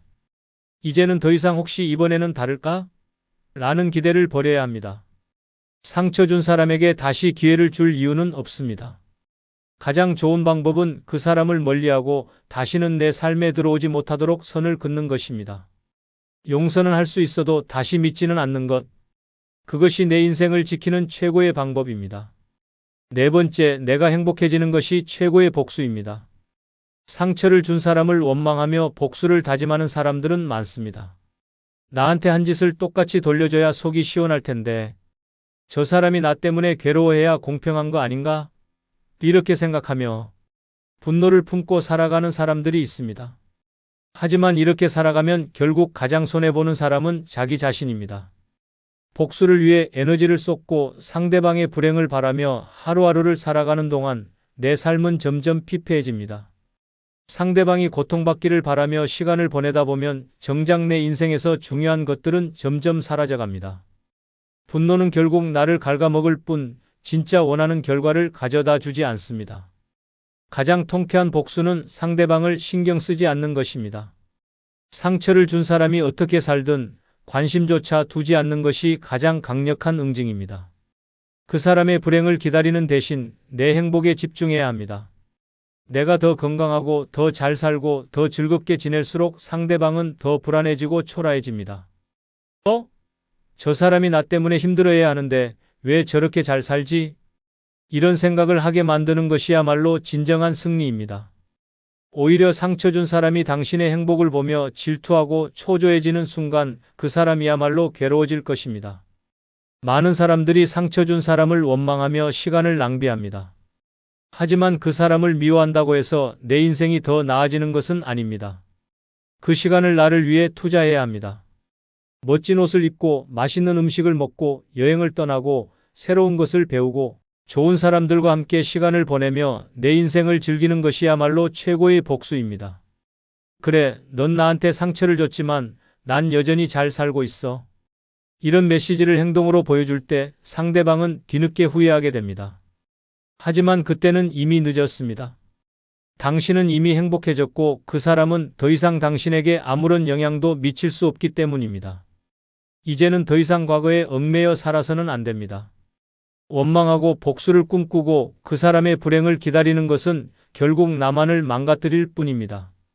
진짜 승자는 복수를 꿈꾸는 사람이 아니라 과거를 뒤로하고 더 나은 삶을 살아가는 사람입니다. 상처 준 사람에게 허락된 유일한 복수는 내가 행복해지는 것입니다. 그것이야말로 그들을 가장 강하게 무너뜨리는 방법입니다. 5번째, 불필요한 대화를 줄이고 필수적인 말만 하는 것이 현명한 대처입니다. 사람들은 종종 상처 준 사람과 마주하게 됩니다. 가족이든 옛 친구든 어쩔 수 없이 얼굴을 봐야 하는 상황이 생길 수도 있습니다. 이때 많은 사람들이 착각하는 것이 있습니다. 괜히 어색해질까봐 대화를 이어가야 한다. 하지만 이런 배려는 상대방에게 오히려 더 큰 힘을 실어줄 뿐입니다. 상처 준 사람과의 대화는 조심해야 합니다. 아무렇지 않게 말을 섞다 보면 결국 다시 감정적으로 얽히게 됩니다. 그 사람이 던지는 가벼운 한마디, 무심코 하는 말들 속에 다시 당신을 피곤하게 만들 요소들이 숨어 있습니다. 요즘 어떻게 지내? 건강은 좀 괜찮아? 이런 평범한 말조차 함부로 받아주면 안 됩니다. 괜히 친절하게 답해줬다가 우리 이제 예전처럼 잘 지내보자. 같은 말이 돌아올 수도 있습니다. 한 번 문을 열어주면 상대방은 다시 그 틈을 비집고 들어올 것입니다. 그러니 필수적인 말만 하고 딱 잘라 대화를 끝내야 합니다. 네, 잘 지냅니다. 네, 건강합니다. 이렇게 짧고 간결한 답변으로 대화를 마무리해야 합니다. 감정이 담긴 말은 최대한 줄이고 상대방이 대화를 이어가려 해도 단호하게 끊어야 합니다. 그동안 어떻게 지냈어? 이 질문에 감정을 담아 잘 지냈어? 요즘 이런저런 일도 있었고 하고 대답하면 상대방은 다시 과거의 관계로 돌아가려 합니다. 하지만 그냥 똑같이 지냈어? 하고 퉁명스럽게 말하면 더 이상 할 말이 없게 됩니다. 많은 사람들이 착각하는 것이 있습니다. 예의상 대화는 해야 한다. 하지만 예의는 한 번 상처 준 사람이 지킬 것이지 상처받은 사람이 먼저 배려해야 할 이유는 없습니다. 상처 준 사람에게 친절을 베풀면 그들은 오히려 봐라, 이제 다 괜찮아졌네 하고 착각합니다. 대화가 길어질수록 다시 감정이 엉키고 결국 상대방에게 휘둘릴 가능성이 높아집니다. 상처 준 사람과의 대화는 절대 길게 이어갈 필요가 없습니다. 필요한 말만 하고 감정 없이 짧게 끝내는 것이 가장 강력한 무기입니다. 더 이상 불필요한 대화로 감정 소모하지 마십시오. 상대방이 뭐라고 하든 간결한 답변으로 끝내고 내 인생을 지키는 것이야말로 최고의 전략입니다. 말을 섞을수록 다시 엮인다. 이 원칙을 잊지 마십시오. 6번째, 원망할 시간을 나를 위해 사용하는 것이 진정한 해방입니다. 사람들은 상처를 받고 나면 오랫동안 그 기억을 곱씹습니다. 왜 저 사람은 나한테 그런 짓을 했을까? 내가 뭘 그렇게 잘못했길래 저런 취급을 받아야 했을까? 이런 생각들로 밤잠을 설치고 시간이 지나도 분노와 원망이 사라지지 않습니다. 하지만 냉정하게 말하면 이렇게 생각하는 시간조차 아깝습니다. 내가 원망한다고 해서 그 사람이 바뀔까요? 내가 분노한다고 해서 과거가 바뀔까요? 절대 그렇지 않습니다. 오히려 원망을 품고 살아가는 동안 내 감정은 지치고 내 에너지는 소모되고 내 인생은 점점 초라해질 뿐입니다. 더 충격적인 사실은 내가 아무리 상대를 원망해도 그 사람은 전혀 신경도 쓰지 않는다는 것입니다. 내가 속 끓이며 괴로워하는 동안 상대방은 태연하게 자기 인생을 즐기고 있을 수도 있습니다. 그러니 원망은 결국 나 혼자만의 감정 소모일 뿐입니다. 그러면 어떻게 해야 할까요? 원망하는 시간을 오롯이 나를 위해 써야 합니다. 상대방을 미워하는 대신 그 에너지를 내가 더 잘 사는데 집중해야 합니다. 1시간 동안 그 사람을 원망할 바에야 그 시간에 더 좋은 음식을 먹고 더 멋진 옷을 입고 더 즐거운 시간을 보내야 합니다. 그것이야말로 진짜 복수이자 승리입니다. 그래, 내가 나한테 못되게 굴었지만 난 더 잘 살 거야. 이런 마인드를 가지는 순간부터 인생이 달라집니다. 상대방이 어떻게 살든 관심을 끄고 오직 나를 위한 시간으로 채우는 것이야말로 최고의 선택입니다. 많은 사람들이 과거에 얽매여 한순간도 벗어나지 못합니다. 하지만 과거는 과거일 뿐 이미 지나간 일입니다. 앞으로 남은 인생이 더 중요합니다. 과거의 상처를 곱씹으며 시간을 낭비하지 말고 지금 이 순간을 즐기는 것이야말로 진정한 자유입니다. 지금부터라도 원망할 시간을 나를 위해 사용하십시오. 상대방을 미워하며 보낼 10년보다 나를 위해 행복하게 보낼 1년이 훨씬 가치 있습니다. 가장 뼈아픈 복수는 원망이 아니라 나는 더 잘 살고 있다는 사실을 보여주는 것입니다. 이제부터라도 나를 위한 시간을 만들어야 합니다.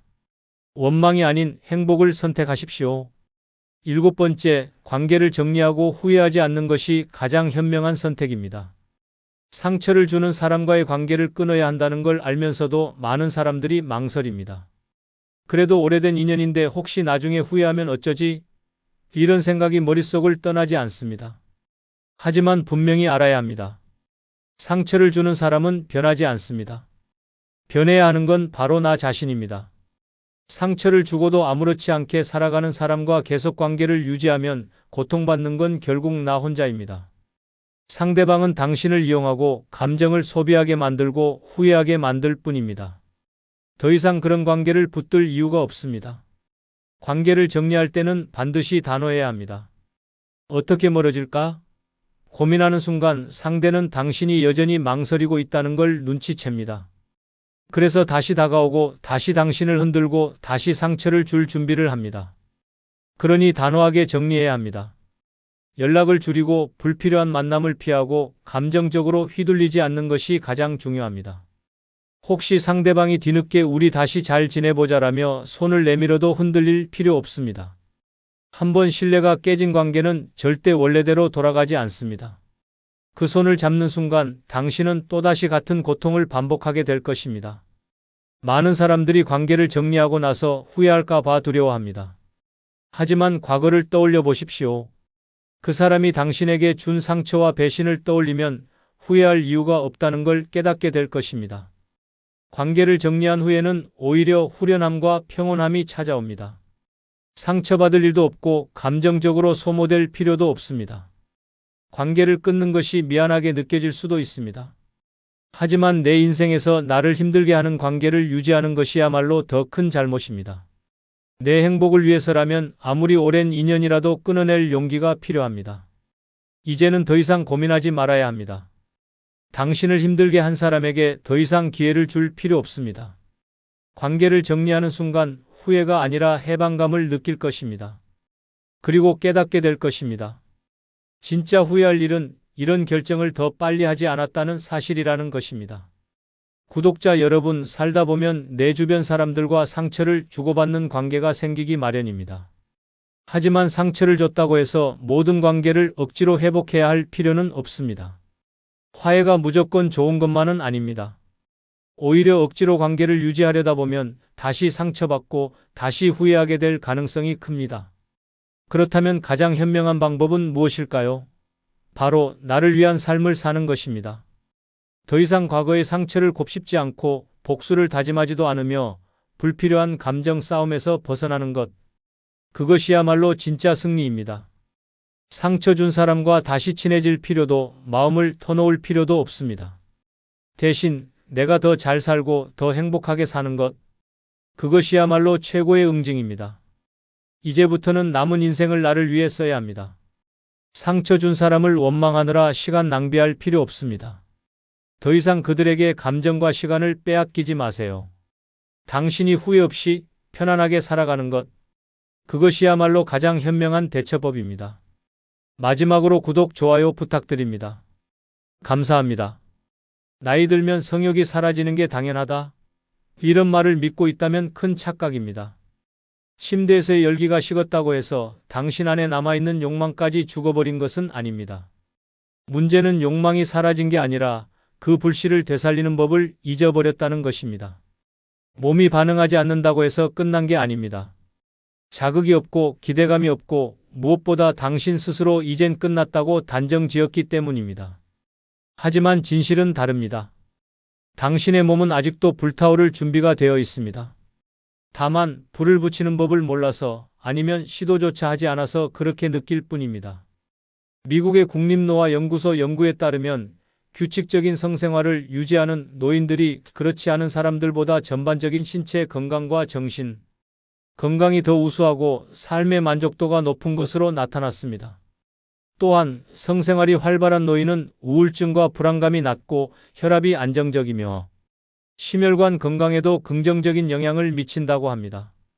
결국 성생활은 단순한 육체적인 행위가 아니라 건강과 행복을 유지하는 중요한 요소라는 뜻입니다.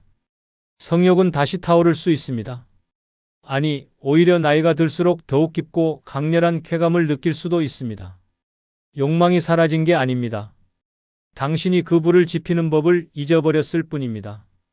침대에서의 뜨거움이 예전 같지 않다고 해서 몸이 완전히 식어버린 것은 아닙니다. 아직도 당신 안에는 타오를 불씨가 남아 있습니다. 다만 그 불씨를 어떻게 다시 활활 타오르게 만들지 몰랐던 것입니다. 이제 그 뜨거운 불을 되살리는 6가지 방법을 하나씩 파헤쳐 보겠습니다. 구독, 좋아요 누르시면 시작하겠습니다.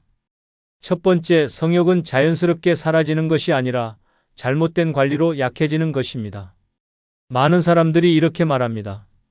나이 들면 원래 그런 거 아니야? 이젠 성욕이 없어도 이상할 게 없지.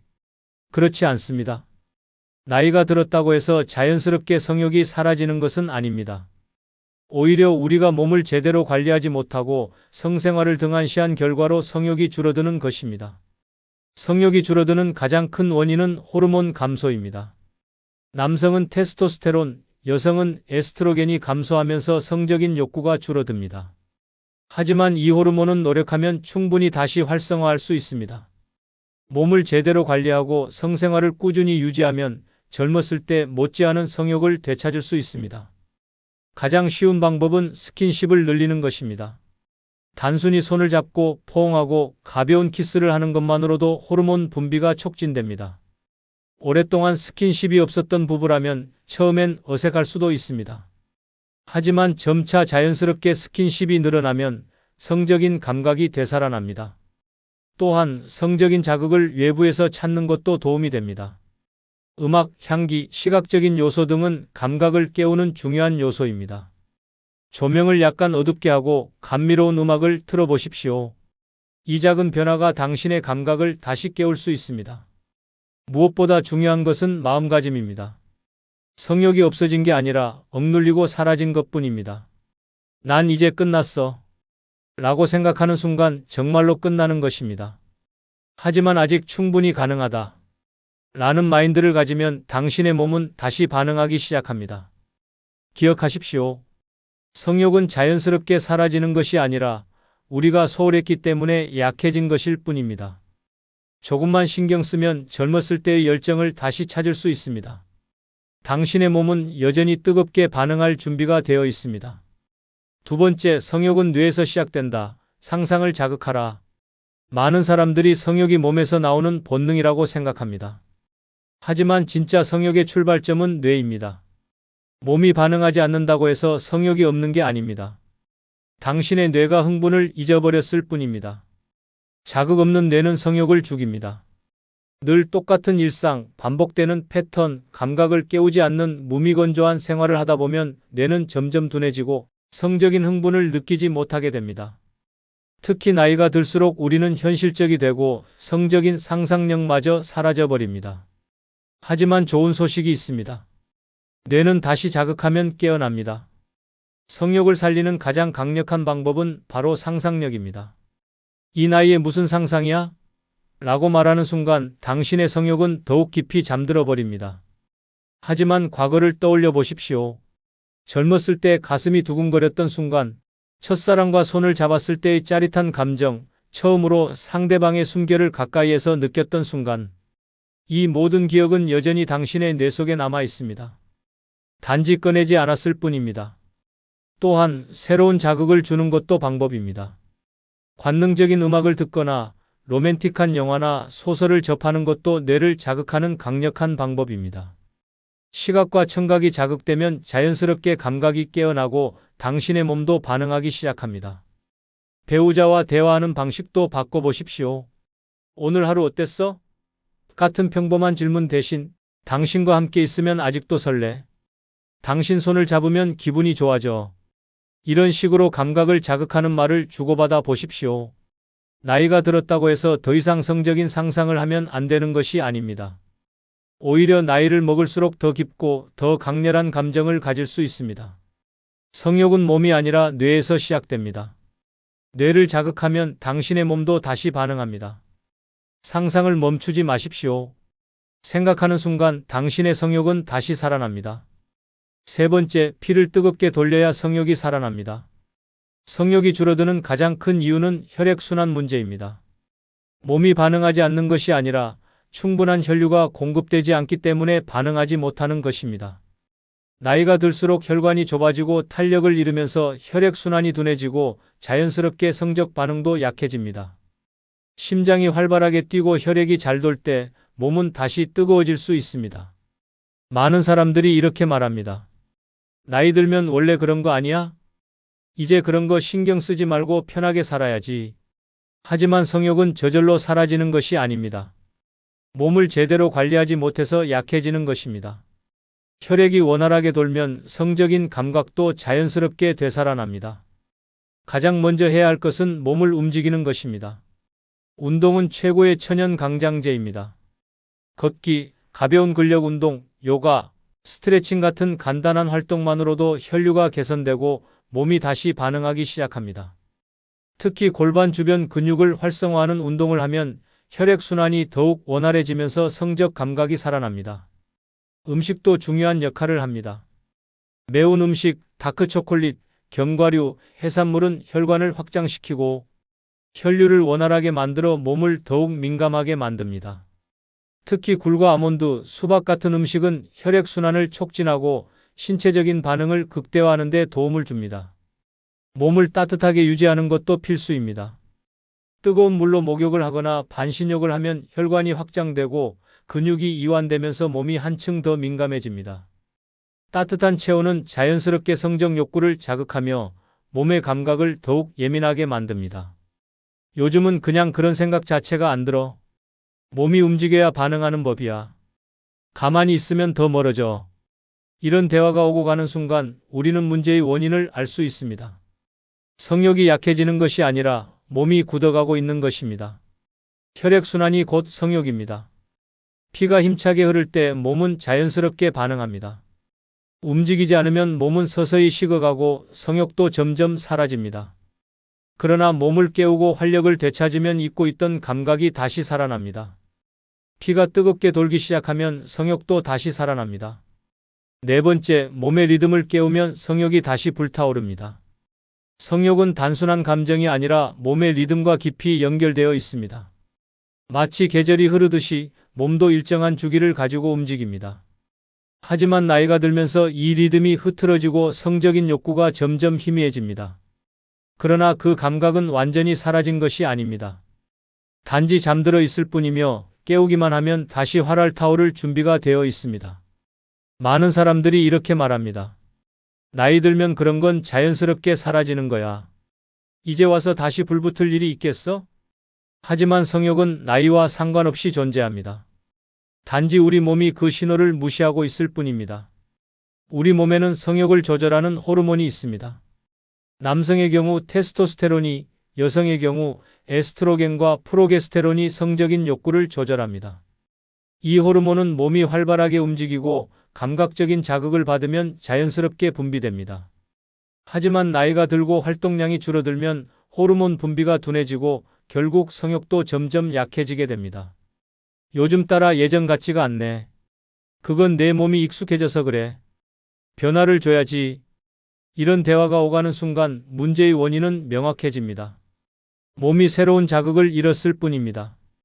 가장 먼저 해야 할 일은 몸의 리듬을 되찾는 것입니다. 규칙적인 생활이 중요합니다. 잠자리에 드는 시간과 기상 시간을 일정하게 맞추고 하루 중 햇빛을 충분히 쬐는 것이 필요합니다. 특히 아침에 태양을 보면 멜라토닌과 세로토닌 분비가 활성화되어 몸이 더욱 활력을 찾습니다. 신체적인 접촉을 늘리는 것도 방법입니다.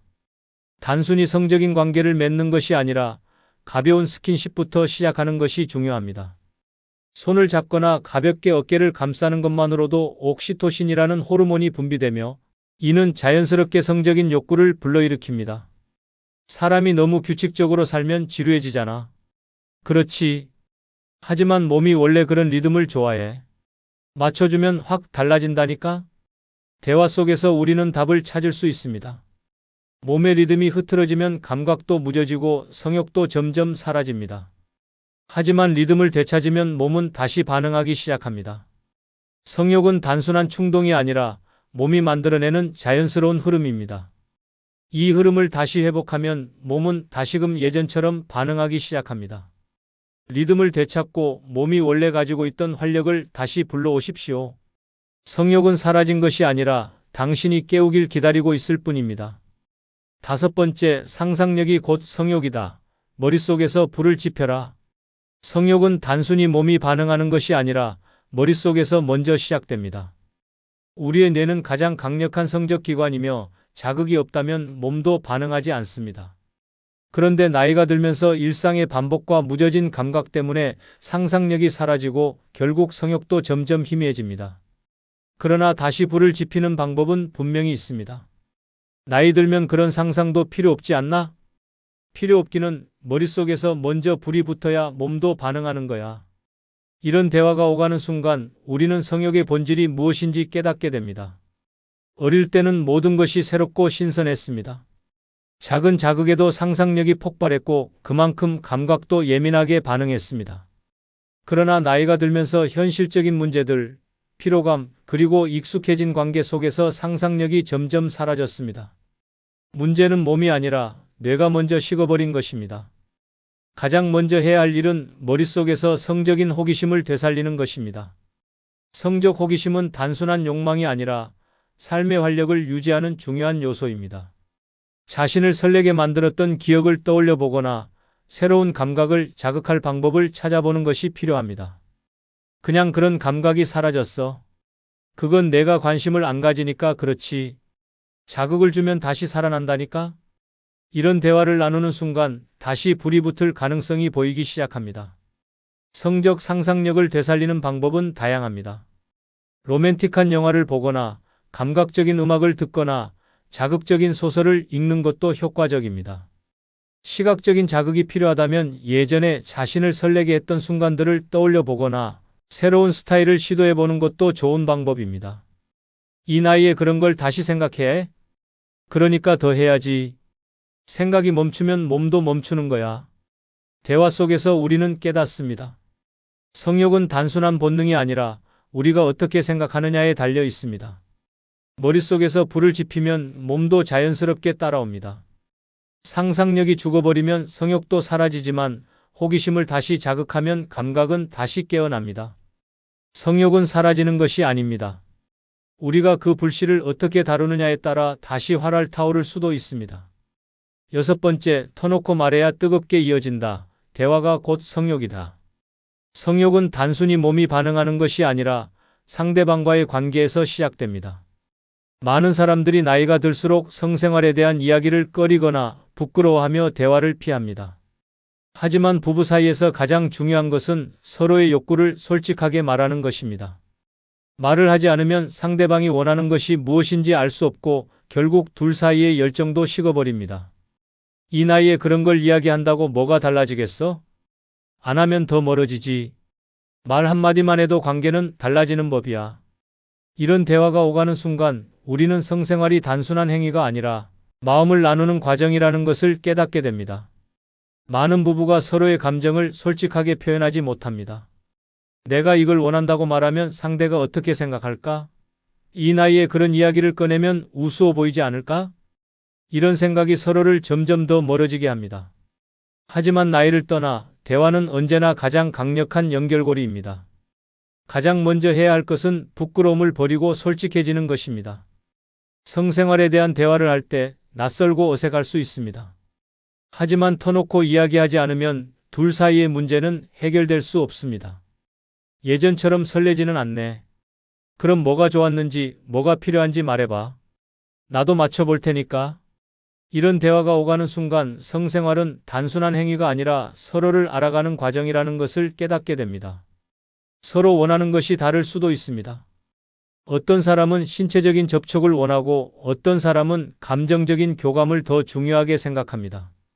하지만 말을 하지 않으면 상대방이 원하는 것이 무엇인지 알 수 없습니다. 한 번이라도 솔직하게 이야기해보면 오해는 사라지고 관계는 훨씬 더 깊어질 수 있습니다. 이제 와서 이런 걸 바꾸겠어? 바꾸는 게 아니라 더 좋게 만드는 거지. 이런 대화 속에서 우리는 깨닫습니다. 성생활은 나이가 중요한 것이 아니라 서로를 얼마나 이해하고 맞춰가느냐가 중요합니다. 대화를 하지 않으면 성생활도 점점 더 소원해집니다. 하지만 서로 솔직하게 터놓고 이야기하면 다시금 새로운 열정을 찾을 수 있습니다. 성욕은 단순한 본능이 아니라 서로를 이해하고 맞춰가는 과정에서 더욱 깊어지는 것입니다. 이제는 서로에게 솔직해져야 할 때입니다. 지금까지 이야기한 것들은 단순한 조언이 아닙니다. 성욕을 되살리는 확실한 방법들입니다. 나이가 들었다고 해서 더 이상 뜨거운 즐거움을 누릴 수 없다고 생각하면 착각입니다. 몸은 여전히 반응할 준비가 되어 있습니다. 문제는 그 불씨를 어떻게 다시 살리느냐에 달려 있습니다. 이제 와서 이런 걸 신경 써야 할까? 이미 늦어버린 거 아닐까? 절대 그렇지 않습니다. 욕망은 나이를 따지지 않습니다. 중요한 건 그 불꽃을 다시 지펴야겠다는 의지입니다. 몸을 움직이고 감각을 깨우고 상상력을 자극하며 상대와 솔직하게 대화하면 그 뜨거운 감각은 다시 깨어납니다. 젊은 시절처럼 서툴고 거칠게 타오르진 않을지 몰라도 그 대신 더 깊고 짙은 만족감을 느낄 수 있습니다. 성욕은 사라진 게 아닙니다. 단지 우리가 그 불꽃을 어떻게 피울지 잊고 있었을 뿐입니다. 기다릴 필요 없습니다. 지금 이 순간부터 다시 시작하면 됩니다. 당신의 욕망은 다시 불타오를 준비가 되어 있습니다. 이제 그 불씨를 되찾아 당신만의 열정을 되살릴 차례입니다. 끝으로 구독과 좋아요 부탁드립니다. 늘 건강하시기 바랍니다.